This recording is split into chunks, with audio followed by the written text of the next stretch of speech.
Good morning, everyone. You're very welcome to Mason, Hayes Curran's webinar on regulatory investigations and prosecutions. Delighted to have so many of you here this morning with us. My name is Shane Reynolds. I'm a partner in our health and prosecutions team. I previously worked for a leading criminal defence firm for almost 10 years before joining Mason, Hayes Curran in 2013.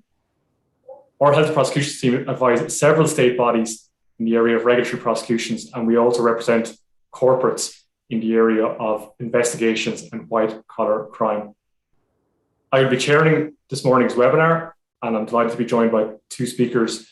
Firstly is Fiona Mcnulty. Fiona is a senior associate in our health and prosecutions team, and Fiona also previously works in criminal defence and was the instructing solicitor in several jury trials in the circuit and central criminal court. Now Fiona prosecutes cases in courts nationwide in diverse areas such as public health, food hygiene, environmental law, and energy. And secondly, I'm delighted to be joined by Kathleen Leader, Senior Counsel. Kathleen is one of Ireland's leading criminal law counsel and has defended clients in a number of high-profile criminal, regulatory, and white-collar crime prosecutions. Kathleen has also appeared on behalf of several recent tribunals of inquiry. Today's webinar style is intended to be conversational. We're going to chat for about 30 minutes, and that will be followed by a Q&A session for 10 to 15 minutes. Please type any questions into the chat function below. So firstly, if we can just start with taking statements, and this is a matter that comes up quite regularly for our team when advising authorised officers and other investigators in the taking of voluntary caution statements, which is the main focus of many regulators' investigations in this area. And there's two main parts to statements: is the taking of the statement itself from a witness or suspect and the preparation of the written statement. So if I just go to you, Kathleen, first, and I just want to, I suppose, ask you, in respect of taking statements and preparing written statements, can you first maybe discuss the main difference or distinctions between when an investigator is dealing with either a suspect or a witness? Okay, thanks very much, Shane, and good morning, everybody. I suppose the first thing to remember is what's the aim of a statement? And the aim of a statement is to set out a witness's honest recollection of what happened in that witness's own words. And the investigator is trying to collect information and set it down in statement format. And before I go on to the main difference between suspects and witnesses, I suppose all statements should contain some basic information, that being the name of the person who's giving the statement, the date that the statement is taken on. And it's very surprising that an awful lot of statements, for some reason, aren't dated, and especially police officers' statements sometimes, a lot of the time, aren't dated. The statement should be signed at the end, and there also should be a brief description of the person who's making the statement, especially if they have a particular role in a statutory organisation. That should be set out. Now, I think there are three main categories of statement makers. There's the statement of the investigator, a statement of a witness, and then if we go on to the last category, a statement of a suspect. So a statement of an investigator has to contain information that is not necessarily in a statement of another witness. First of all, I suppose the main thing it should contain is a step-by-step account of the various inquiries that were carried out in an investigation. And I think that should be done in a chronological order. Now, there are differences in some statements, but I think the rule of thumb is set out the inquiries that were made in chronological order. If various statutory powers are used, set these out and set out the basis of using this statutory power. So for instance, the state of mind of the investigator, why he or she invoked a statutory power, and the reasons they thought that statutory power was necessary. And that's really important. So as you can show the judge at the very end of the day when you're giving evidence that you had sufficient factual basis to use that statutory power. Also, if the statutory power that's being used was authorized by somebody who's superior in the organization, this should be set out in a statement from that person. And if that was committed to writing, that authorization should be available as an exhibit and appended to the statement. Now, if we just go on to statements then from witnesses other than investigators, the most important thing, I think, is the person who's taking the statement has to be very careful to ensure that the statement is the recollection of the witness himself or herself. That's as opposed to the statement taker, or it should contain information that that witness knows of his or her own knowledge.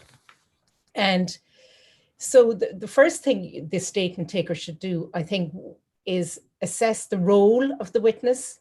Is the witness giving an account from his or her first-hand knowledge, not something that has been told to him from another person? If that witness has a particular expertise in an area that's relevant, this should be set out in the statement in detail, how much expertise he had or she had, where he got the expertise, any particular relevant qualifications that that witness has. And in relation to when the statement is being taken, the investigator shouldn't engage in a redrafting exercise of the statement. If the investigator feels that a particular area hasn't been covered or anything like that, you can, of course, clarify or ask a question, but don't provide the information in the answer. You can guide a witness towards a particular area, for instance, what happened on a particular day or where were you, and work from there. But again, just be very careful to ensure that you're not giving information to the witness. Rather, the information is providing the information to you, and that has been in turn committed to writing.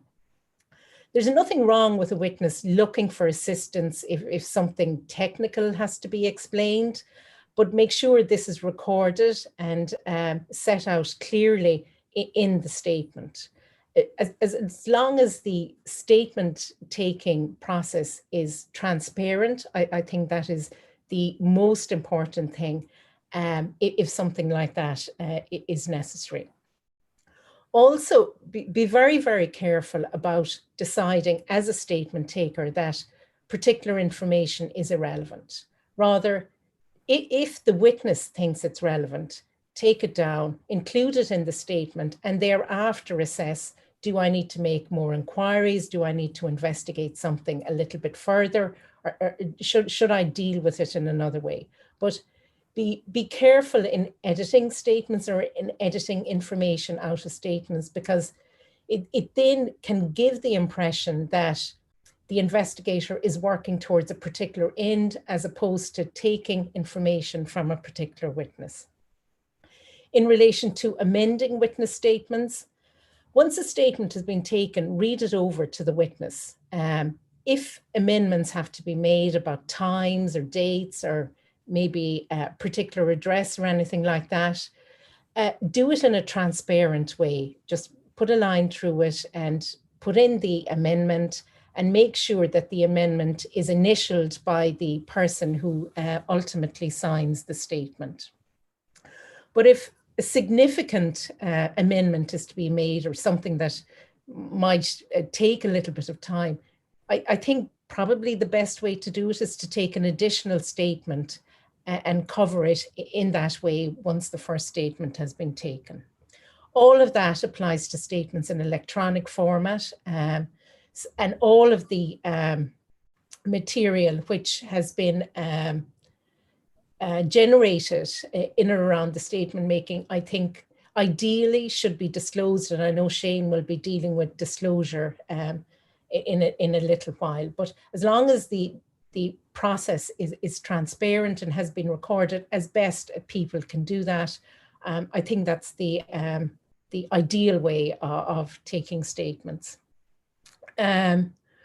Also, be very, very careful about clarifying. Make sure that it's a clarification coming from the witness or in the witness's own words, as opposed to the investigator trying to correct something. Just be careful about that.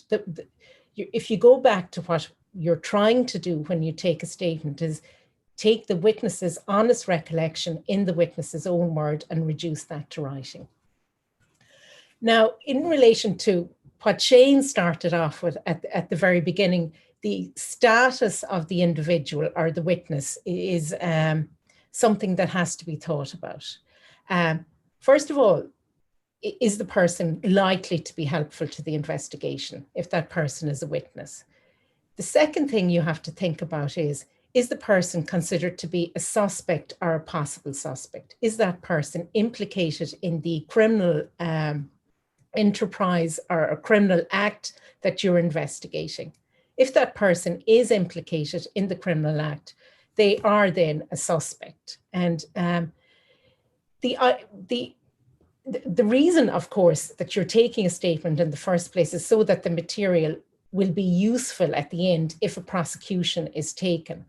And if a statement is being taken from a suspect, that suspect or that an accused person has particular rights, and it is only if those rights are properly respected that that statement is likely to be admitted into evidence. So there's nothing wrong with starting out asking a person what they know about a particular event or what their role was in a particular organization. But if it appears at any time that that person is implicated in the criminal activity, then the thing to do is pause. The rules of engagement have changed. And now, what are the rules of engagement then? I think what is helpful to look at is the judge's rules. That's what's traditionally used in criminal investigations. They apply in Ireland. They provide a useful starting point, I think, but they're applied to police investigations and they're a bit antiquated in relation to regulatory investigations. But I think it is useful to go through those rules and to use them as a guide when interviewing suspects. And the first rule is, when a police officer is endeavouring to discover the author of a crime, there's no objection to putting questions in respect thereof to any persons or persons, whether suspected or not, from whom he thinks that useful information may be obtained. So that goes back to what I says. If you think somebody can be useful to investigation, there's nothing wrong at all with asking that person to make a statement or asking them questions about the particular area that's under investigation. However, when a police officer has made up his mind to charge a person with a crime, he should first caution such person before asking him any questions or any further questions as the case may be. So applying that to a regulatory investigation, if it turns out that that person is likely to be implicated in the criminal activity, you pause, you inform that person that they are now a suspect in a suspected crime, set out what that crime is, and caution them in the usual way that they're not obliged to say anything, but if they say something, it could be used in any subsequent criminal proceedings. If a person is in custody, probably more unlikely in a regulatory investigation, that person shouldn't be questioned without a caution being first administered. The next rule number 4 of the judge's rules, if a prisoner wishes to volunteer any statement, the usual caution should be administered, and it is desirable that the last 2 words of such caution should be omitted and that the caution should end with the words "be given in evidence." If a person is formally charged, the caution to be administered to a prisoner when he is formally charged should be in the following words: do you wish to say anything in answer to the charge? You are not obliged to say anything unless you wish to do so, but whatever you say will be taken down in writing and may be given in evidence. And then rule number 6, I think, is also a particularly relevant rule. A statement made by a prisoner before there is time to caution him is not rendered inadmissible in evidence just because no caution has been given. But in such a case, a caution should be given as soon as possible. And I think anything that has been said prior to that caution being given should be read over to the particular suspect, and he should be asked, does he agree with that he said that in light of having been given a caution, and that should be recorded.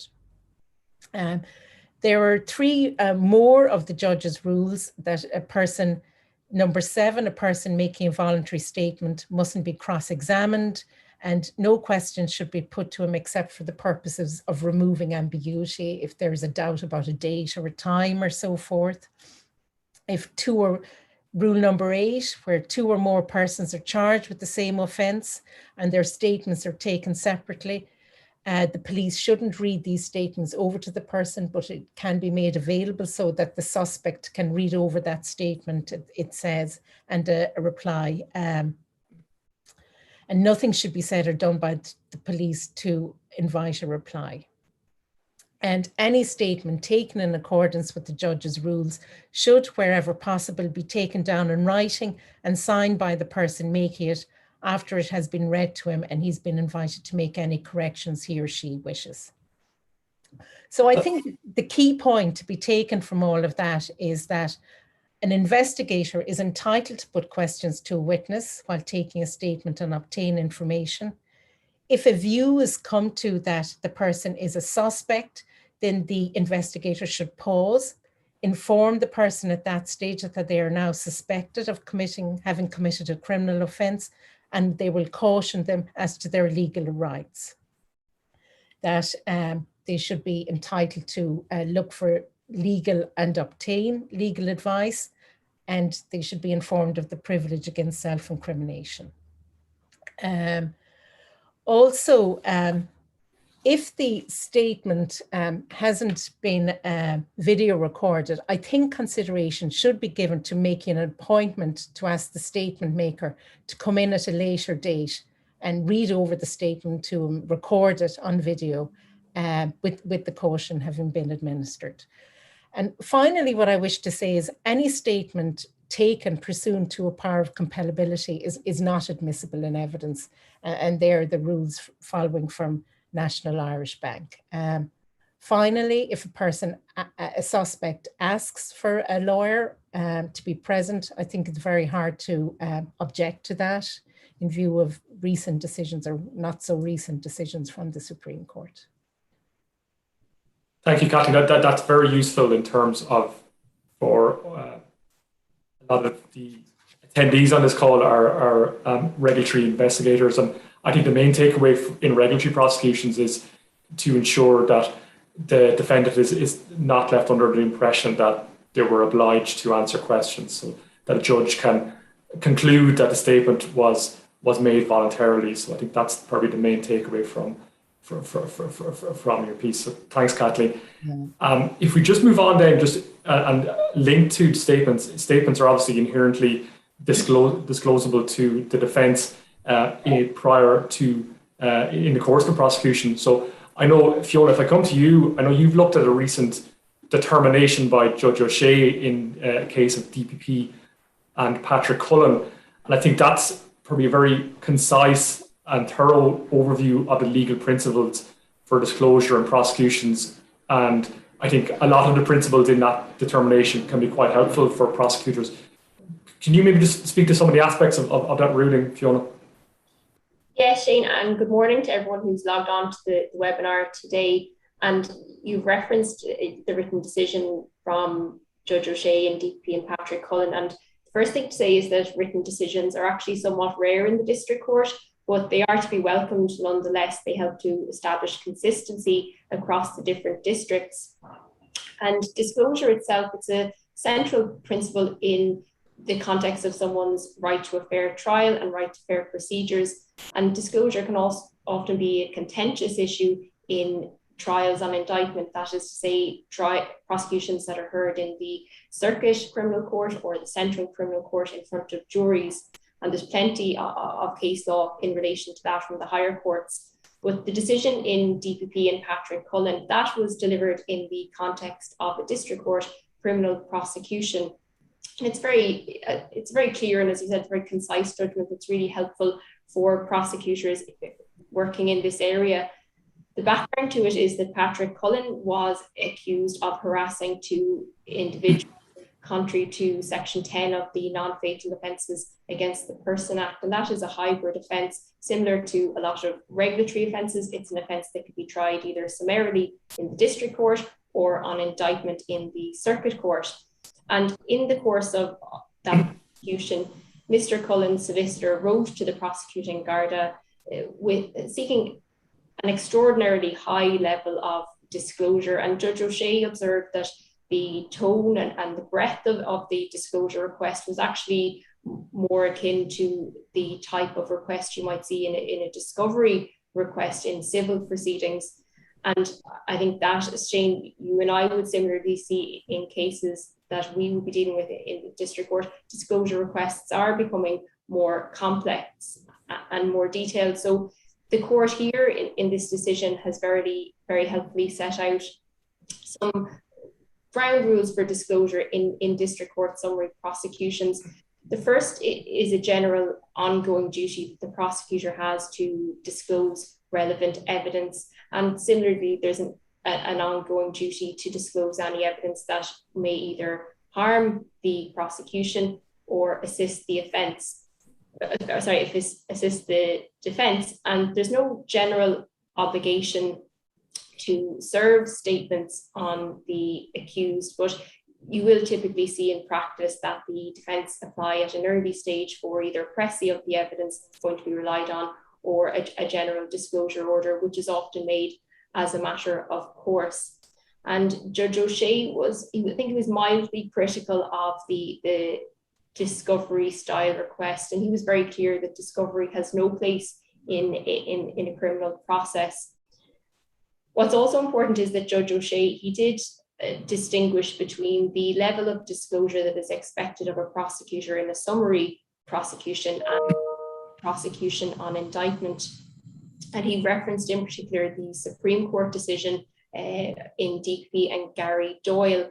And while it will be a matter for each judge in any particular case to determine the disclosure issues and the disclosure requests, and every case will have different issues in relation to disclosure. But I think any court hearing and deciding on a disclosure request, at the very least, would be expected to consider the factors outlined in that Doyle decision, such as the seriousness of the offence or otherwise, what information has already been provided to the accused, and the importance or relevance of the information that is being requested.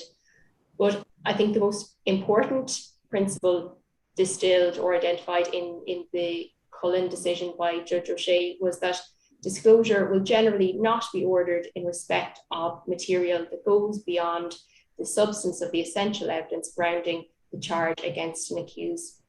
And the rationale for that is that the district court deals with very high volume of cases every day and every week, and they need to do that in a way that's simple, speedy, and economical. So the test that will be applied in district court summary prosecutions is what is the essential evidence and has it been disclosed? And in the Cullen case, the application for the disclosure sought was ultimately refused by the court. The court was satisfied that the essential evidence had been disclosed to the defence. So really, Shane, I suppose in summary, whether you are faced with a written request for disclosure in advance of the court hearing, or whether you're faced in the court with an application for disclosure, I think it's a very helpful case to be aware of. And if anyone wants to contact me by email after the webinar, I'll be happy to send on the citation to that case. Yeah, and I think, Fiona, if you distill it down, what we're talking about here in a district court prosecution, you've outlined it thoroughly there, but what we're talking about is the right of the accused to be informed of the nature and substance of the allegations. So that's generally done by way of a short summary of the evidence. But could I just ask, just to ensure, and we you see this more often in indictment matters, but we do see it more frequently also in the district court applications for prosecution to be dismissed by the defence on the basis that they could not receive a fair trial because proper disclosure wasn't made. Do you have any, I suppose, kind of tips or for investigators to ensure that that scenario is looked at by them in advance? Yes, I think there's a number of things that prosecutors and investigators can do to avoid being caught out in that way. The first thing that I would say goes to the start of the process. Make sure that your file is really well maintained and well organized. It makes it much easier for you as a prosecutor to comply with your duty to disclose relevant evidence and to disclose any evidence that may harm the prosecution or assist the defence, if you know exactly what's on your file and what has to be disclosed. And the more complex the investigation, the more documents that are involved, as it's becoming more complex, it's worth considering, do you keep some kind of a ledger on the file of the various documents, the various exhibits, the various statements, and that just helps you have a very clear idea of what needs to be disclosed.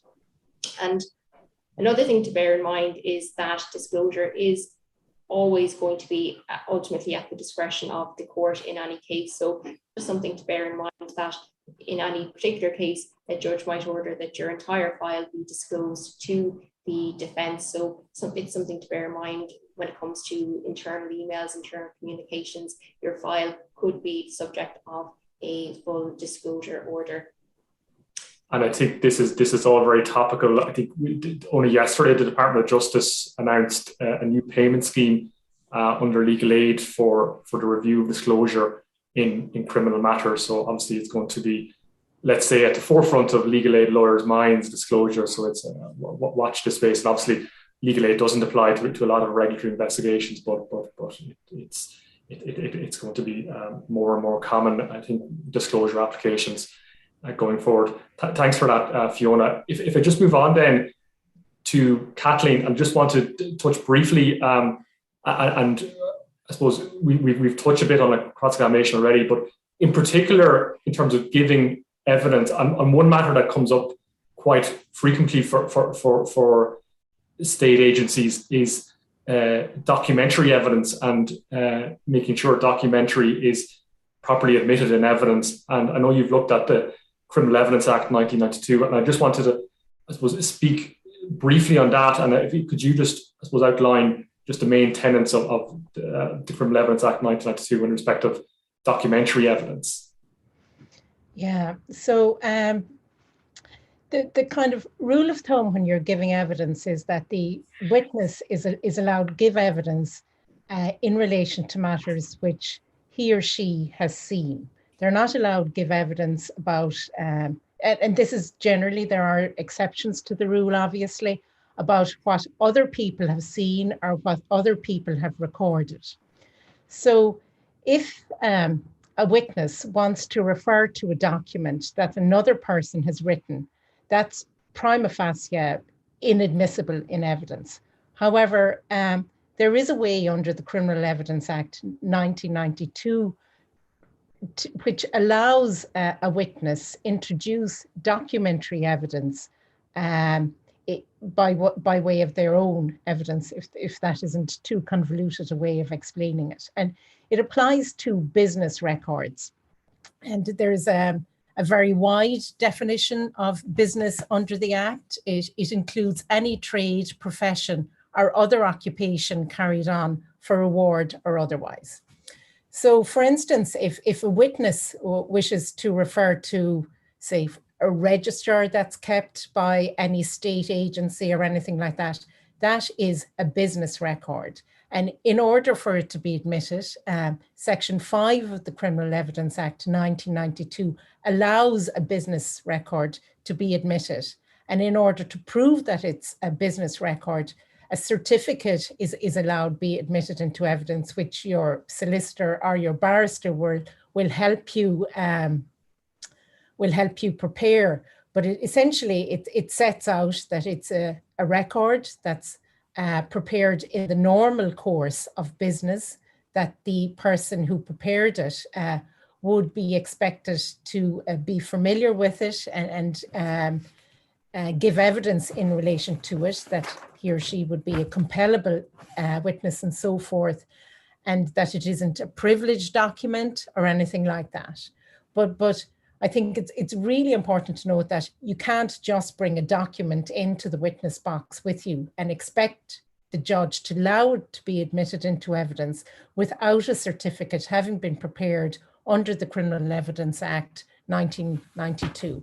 And it really is a function of the rule against hearsay, which says a witness can only give evidence as to particular matters that he or she has done or said, he, herself or himself. So that's really the reference to the Criminal Evidence Act. In relation to giving evidence generally, it's the first thing I'd say to anybody is prepare your evidence. And I think Shane was saying during the week that it's very useful to actually look at the summons, and that summons will set out what you're in court to give evidence about. Activities on a particular date, at a particular place, and you're setting out what you saw when you arrived at that particular place, or events relevant to what happened at that particular place.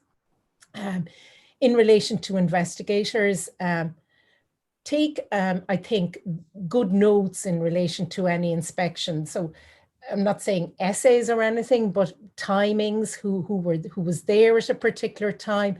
And you're entitled to refresh your memory before giving evidence. So you're entitled to look at those notes. You're entitled to look at your statement, take a note of the summons, and in that way you're prepared to give evidence. And again, if you want to refer to any written documentation, make sure that you have spoken to your solicitor or your barrister in relation to that, and see if you need to have a certificate prepared under the Criminal Evidence Act. And I think I've referred to that already. Now, insofar as cross-examination is an issue, what an advocate or barrister or solicitor is trying to do when they're cross-examining a person, the aim of it is to get to the truth. So they're trying to get to a position where they say, look, what you're saying happened didn't actually happen. That refers back to the facts. And hopefully, if a person has prepared properly with regard to taking good evidence when any inspection has been carried out, or making a detailed statement, you're able to deal with that in cross-examination. And also what an advocate could be suggesting to a witness is that their evidence shouldn't be relied on because they're not a witness of truth, or weren't looking at the set of circumstances with an open mind from the very beginning, that they were actually trying to get to a predestination, a destination that they'd already decided a particular thing happened. So I think that goes back to taking statements. It's not for the statement taker to decide what's relevant or not. Include everything in the statement. And when you're being cross-examined, it's much more difficult then for a cross-examiner to suggest that a person had a closed mind in approaching a particular investigation if everything is recorded in all of the statements and the process has been very transparent. In relation to dealing with an advocate's questions, answer the questions that are put to you, not another question. You don't offer extra information unless it particularly suits you. I mean, if you've forgotten to say something in your evidence in chief and that answer can be supplied in an honest way, provide that answer, of course, to the cross-examiner. But don't in general offer information that you haven't been asked. Also, if you don't remember, say that. You're allowed to refer to your notes when you're giving evidence. Obviously, you have to ask permission from the judge. You're also allowed to refer to your statement again ask permission from the judge. If you don't remember something, say that. Don't guess an answer. And it's very hard then for the person who is cross-examining you to undermine your evidence in any way. If you're referring back to contemporaneous notes, to a statement that's well taken, if it's obvious that you had no agenda going into the investigation, by recording all of the information that was offered to you by the various witnesses.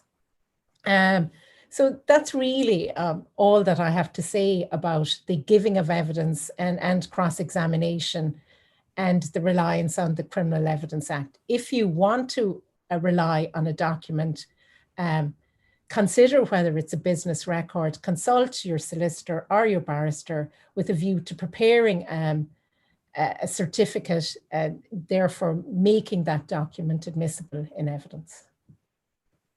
Thanks, Kathleen. And that's Criminal Evidence Act certificates, again, is something that's disclosed, must be disclosed to defence, and defence must object to it 3 weeks in advance of the trial. So that's it's a positive safeguard for prosecutors in avoiding to have to give oral evidence of various different parties, which should be avoided if possible.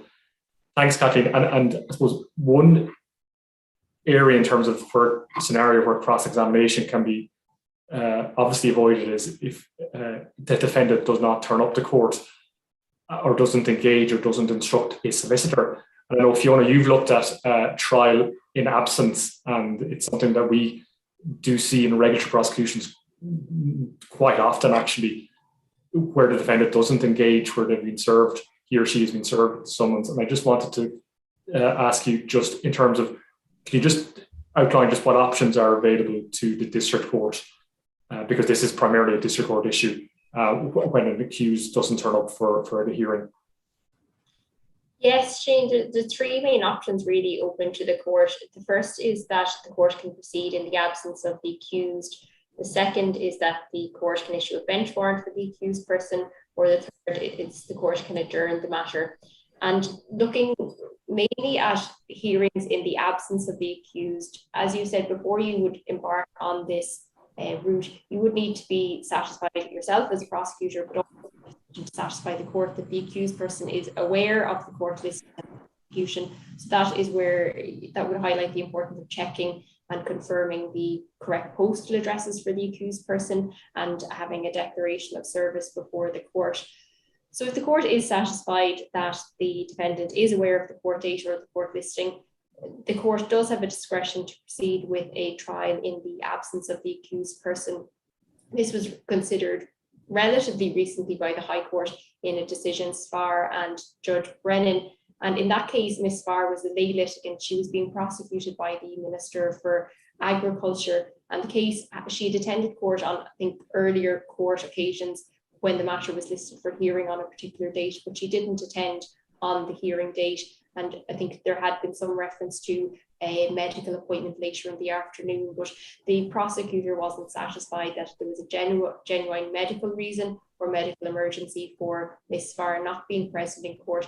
He applied, or the prosecutor applied, to the district court for the trial to proceed in the absence of the accused, and the district court judge was satisfied to do so. And because the application or the prosecution was unopposed, Ms. Sfar was convicted in her absence and fined. And Ms. Sfar went on to challenge that prosecution and conviction in the High Court. She said that it was a breach of her fair procedures, that she hadn't been present.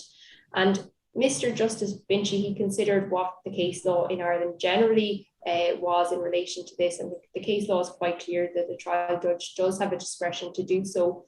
And he found specifically in the Sfar case that the district court judge had correctly exercised the discretion, and that was later endorsed again by the Court of Appeal. Just one thing, Shane, to note and to be aware of is that once a conviction is secured in any case, the next step is a sentence hearing. But the Irish case law does certainly sound a note of caution that if the court is considering imposing maybe a custodial sentence or a very heavy fine, that the court at the very least would want to proceed with the utmost caution before going on to sentence a person in their absence, and that's for fair procedure reasons. And I think in the Spar case, the maximum fine was €5,000. That would be a Class A fine, similar to a lot of the maximum penalties in regulatory offences. But in the Spar case, the district court judge only imposed a fine of €90 per offence. So it was at the lower end of the scale, and the High Court was satisfied that it was appropriate to sentence in the absence of the accused in that particular case. And I suppose, Fiona, just on that, sometimes, obviously in regulatory prosecutions, whereas the penalty ultimately imposed by the court after conviction may not be quite very severe, sometimes judges look at the overall safety or danger of a situation in terms of the offence that's been committed, and in those circumstances will be loath to proceed on the basis of that there's a serious safety issue concerned, whereas there may not be actual injury caused to a person or property. And if I could just, you touched there just on that the court can has the option to issue a bench warrant for the defendant's arrest. And again, we've encountered difficulties with that approach. And can you just outline, just, I suppose, the drawbacks to prosecutors where a bench warrant issues for a defendant? Yeah, and just to explain the process behind the bench warrants, once it's issued, the warrant is sent to the Garda station that is local to the address of the accused person, and typically the warrant is executed by arrangement.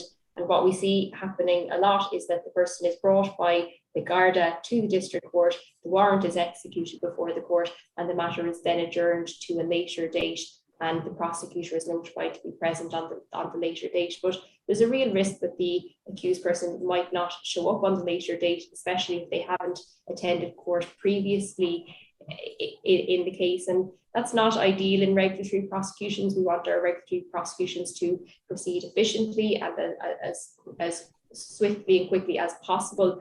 And I think the bench warrant process, it does have inefficiencies for a variety of reasons, but not least because of the fact that the body or the agency who deal with the execution of warrants, which is An Garda Síochána, they are separate to the prosecuting body. So I think while you might have a situation where the accused person doesn't show up, and an alternative to seeking a bench warrant would be, number one, what I've outlined there. You might ask the court to consider proceeding in the absence of the accused with the prosecution.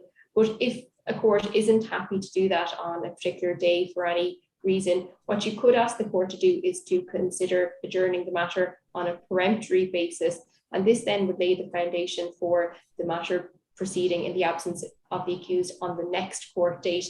But obviously, Shane, you just need to be careful that the accused person is notified of the next court date and the fact that the matter is peremptory against them. That's great. Thanks, Fiona. So just before we move on to some questions and answers, I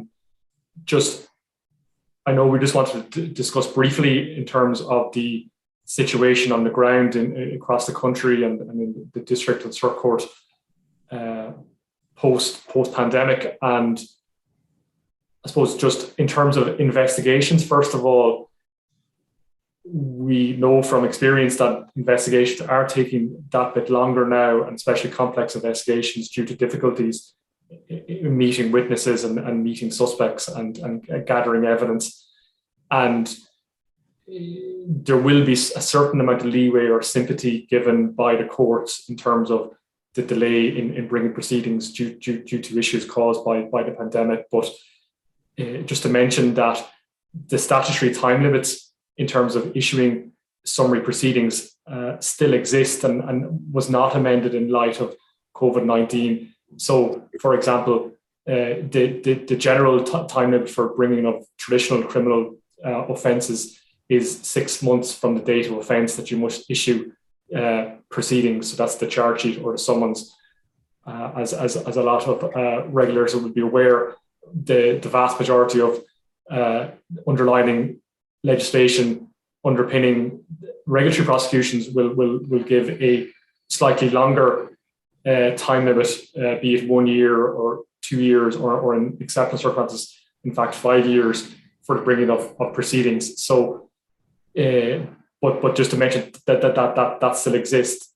So if I could just, I suppose, very briefly, Fiona, just firstly, you in terms of the district court, what's your experience now in terms of, has there been any in terms of remote hearings, or what's generally happening in the district court across the country?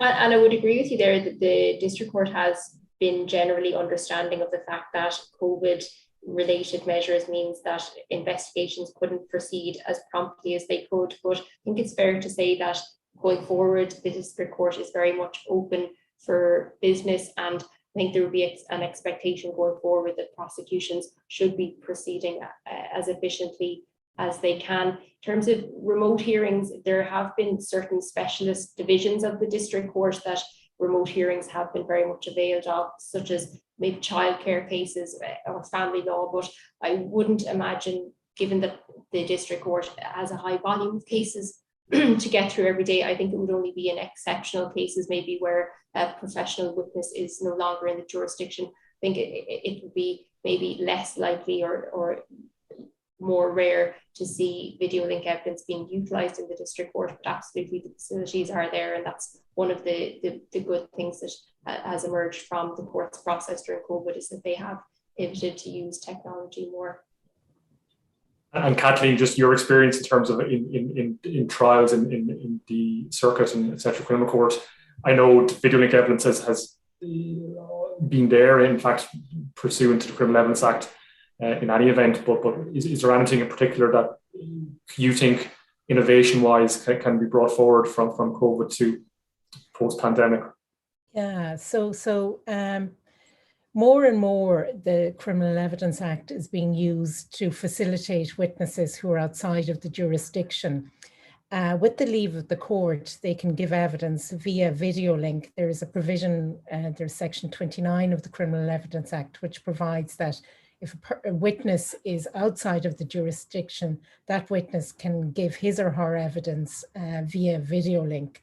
And that is now being used on an almost routine basis since the beginning of the pandemic to facilitate witnesses. I should say, like in the case of the Circuit Criminal Court and the Central Criminal Court, trials have been going on since April of this year. Obviously, people wear masks in court and the jurors are socially distanced. So the jury is more spread out in the courtroom, but and there are less trials going on because more space is needed in the CCJ to facilitate juries, etc. But definitely that has made, that I think is the biggest difference in the running of trials. More use is being made of witnesses attending remotely. And I think that will continue in the future. Also, in the criminal courts, more use is being made when prison visits have to be carried out. People don't attend prisons as a matter of routine anymore. Prison consultations happen over video link, and I think that will continue on. Yeah, they're the biggest developments, I think. Yeah. Thanks, Kathleen. Okay, if we just lots of questions are coming in here, and I suppose I have a question here actually on the Criminal Procedure Act 2021. So, Kathleen, just in terms of that, I don't think that's has commenced yet, but can you just, I suppose, speak briefly in terms of what the Act relates to? Yes, it applies to prosecutions on indictment, so not district court prosecutions. And here to, as matters stand, until such time as the Criminal Procedure Act has been commenced, all matters relating to admissibility of evidence are decided by the trial judge after a jury has been sworn in. And as trials are getting more complex, this means that jurors can often be away for extended periods of time during the trial process itself. for weeks or in some cases actual months, while issues in relation to the admissibility of evidence are heard on evidence and a decision is made by the court. So now the Criminal Procedure Act 2021, when it's commenced, will allow those matters to be decided in advance of a jury being sworn in. So by way of pre-trial hearings. So I think it will make, it will change the way we do business in a significant way. All matters relating to admissibility of evidence should, I think, be decided before the trial commences, especially in long, complex trials. So the jury themselves only hopefully won't have to go away for extended periods of time. It also allows certain information to be given to the jury, transcripts of witness statements. Exhibits were always given to a jury, actually, but not transcripts of the evidence that a particular witness gave, or counsel's speeches, or the judge's speeches. All of those can now be given to a jury. It's at the discretion of the judge, obviously, whether or not it should be given to the jury. So I think there are the two headline changes from the Criminal Procedure Act 2021. Hopefully it will make trials more efficient and make better use of a jury's time and create less, impinge less on the jurors' lives. I think, you know, jurors aren't paid, they're there answering a summons. So it's important, I think, to respect their time and that the jurors have lives that continue on outside the courtroom. And district court lawyers also have lives. So but just as you mentioned there, that act, in fact, as you say, only applies to indictment matters. But yes, in the district court, I suppose, in a more informal ad hoc basis, there are pre-trial hearings that are carried out for a lot of those matters in terms of making the actual hearing itself more streamlined. So that's to be welcomed on a more formal basis for indictment matters. Just if I move on then, just a big question here. Any tips on contemporaneous notebook entries? And I might take that, and I suppose contemporaneous notebook entries are what it says on the tin, essentially, which is that the note is taken at the time of the inspection or the search. And I suppose a few important matters that should be always noted in a notebook. The notebook entry doesn't have to be obviously a full account of the inspection. That's quite impossible in a lot of situations, but the important matters to note at the time are dates and times are very important. So date and times of when the authorized person has perhaps gathered a particularly important piece of evidence. If the suspect or the witness makes an admission at the scene, to note that admission, to note that a caution was administered to the suspect, to note that the suspect was asked to review the admission that was written in your notebook and is happy with the contents, and he or she has signed that. The time and date the note was taken itself, that's important. And all this comes back to the, as Kathleen discussed earlier, in terms of the preparing of the written statement. The investigator's written statement is primarily going to be based on your contemporaneous notebook entry. So if possible, the statement should be drafted that day, or if not possible, very soon thereafter. And the statement will, again, can be supplemented by any additional material that the authorized person has, which when it's fresh in their memory. So that's I think the main points on contemporaneous notes. So yeah, lots of questions here actually on the Criminal Evidence Act 1992. So if a question here, perhaps to you, Kathleen, can the panel again please explain how certificates under Section 6 of the Criminal Evidence Act 1992 ease the admission of documentary evidence? What is the certificate evidence of?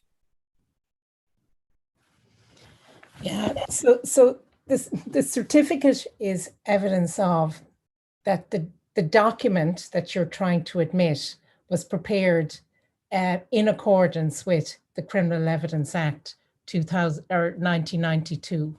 So what the certificate certifies is that the information contained in the document that you're trying to admit was compiled in the ordinary course of a specified business, that it isn't, and I'm sorry, I'm just referring to it here, that that it isn't privileged from disclosure in criminal proceedings, that it that the person is compellable, that it wasn't prepared in contemplation of criminal proceedings. So the document can't have been prepared for the purpose of the criminal proceedings. It has to have been prepared for the purpose of the business that it is a business record of. That it was supplied directly or indirectly through an intermediary by a person who would be reasonably supposed to have personal knowledge of the matters dealt with in the information. That, and it deals with information in non-legible form, that it's been produced in permanent legible form. And then that the in person who supplied the information cannot reasonably be expected to have any adequate recollection of the matters dealt with it in the information, having regard to the time that it has elapsed. So if you're, say, looking at details of bank accounts or something like that, it wouldn't be normal for the person who took the information to have a particular memory of it, but that at the time, it was reasonable to assume that they would have knowledge of what they were doing, and anything else that's unusual or anything like that should be set out in the certificate. And the certificate should be signed by a person who could reasonably be expected to occupy a position in relation to the management of the business in question. So I hope that sets it out.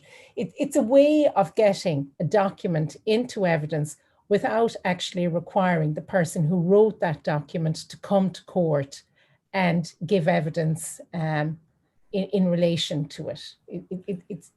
And it's there so as to deal with the rule against hearsay. So the idea is that the business that record comes from, a person who occupies a position in relation to the management of that business, says this is a business record, and then he sets out that business record in particular, how it came about, and it can be introduced into evidence in that way. I hope that makes it clear. Yeah, thanks, Kathleen. And I think just in my own experience, often the main reason why certificates are not allowed by courts really boils down to the actual content of the certificate itself, so that the content doesn't on the certificate doesn't comply with Section 6 to 8 of the Criminal Evidence Act, and also that the person who actually signed the certificate was not the proper person to sign the certificate. So that it's quite important. Like, on the face of it, it does seem that you're just complying with Section 6 in terms of complying the certificate, but it can easily go wrong. So a proper drafting of that certificate through your lawyers will assist in ensuring that the documentary evidence is admitted. And as Kathleen said, the whole purpose of the provision is to ensure that a witness isn't required to give evidence, and obviously that they're subject to cross-examination if they're required to give evidence as well. Okay, sorry, I've just come up to 12 o'clock and I'm conscious I've taken up an hour of your time.